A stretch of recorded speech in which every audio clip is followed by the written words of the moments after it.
লেখাপড়া করার জন্য সঠিক সময় কী? কোন সময় লেখাপড়া করলে অধিক ফল পাওয়া যাবে বা আমাদের সময়ের মধ্যে বরকত হবে, সময় বাঁচবে এবং কম সময়ে আমরা অধিক বেনিফিটস পাবো।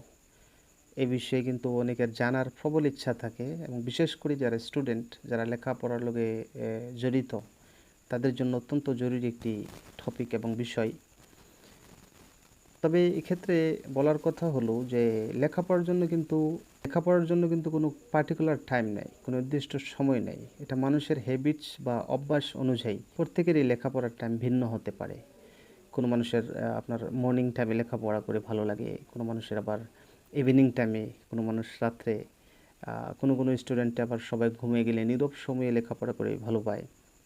তবে এটা ডিপেন্ড করে মানুষের হ্যাবিটস এবং অভ্যাসের মধ্যে। তবে এক্ষেত্রে একটি জিনিস জানার মতো, যে পৃথিবীতে যতগুলো সেক্টর আছে, এই পৃথিবীর প্রত্যেকটি সেক্টরের মধ্যে আপনি যদি সঠিক সময়ে কাজ করেন, ওই কাজের মধ্যে কিন্তু বেনিফিটস বেশি আসবে, বরকত বেশি হবে। আর ওই কাজের দ্বারা কিন্তু ফলাফল ভালো বাহির হবে।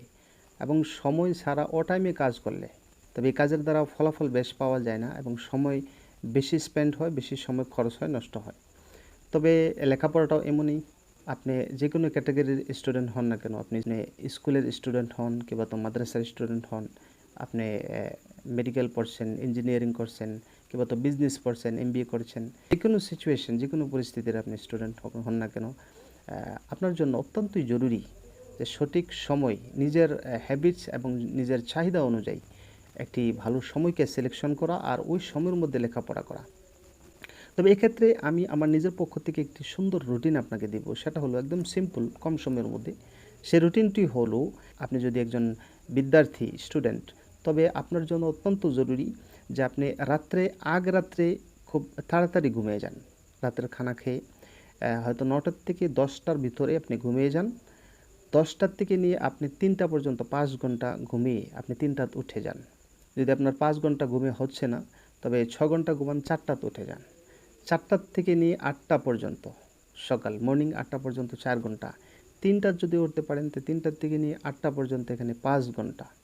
এই 5 ঘন্টার সময় কিন্তু ইনাফ এবং সাফিসিয়েন্ট টাইম একজন স্টুডেন্টের জন্য, লেখাপড়ার জন্য। আর ওই 5 ঘন্টার সময়ের মধ্যে অনেক বরকত পাওয়া যাবে। আর এটা মর্নিং টাইম, মানুষ যখন রাত্রে ঘুমায়, ঘুমিয়ে উঠে যখন লেখাপড়া করে, শরীরটা ফ্রেশ থাকে, শরীরটা আপনার ক্লান্ত থাকে না, টায়ার্ড থাকে না, শরীরটা ফ্রেশ থাকে, দিমাগ ফ্রেশ থাকে।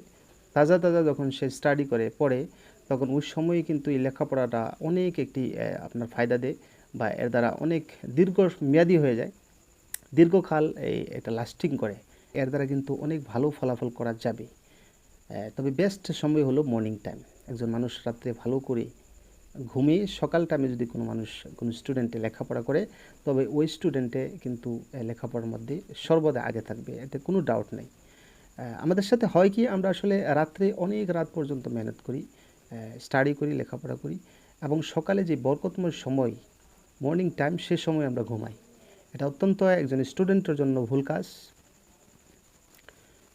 এবং এছাড়াও যদি আমরা ইসলামিক দৃষ্টিকোণে এটা দেখি, তবে হাদিসের মধ্যে আসছে, আল্লাহ রসুল বলেছেন, উম্মতের যে সকালের সময়টা কিন্তু আল্লাহ তাআলা মোবারক বানিয়েছে। এই সকালের সময়ের মধ্যে বরকত বেশি পাওয়া যায়।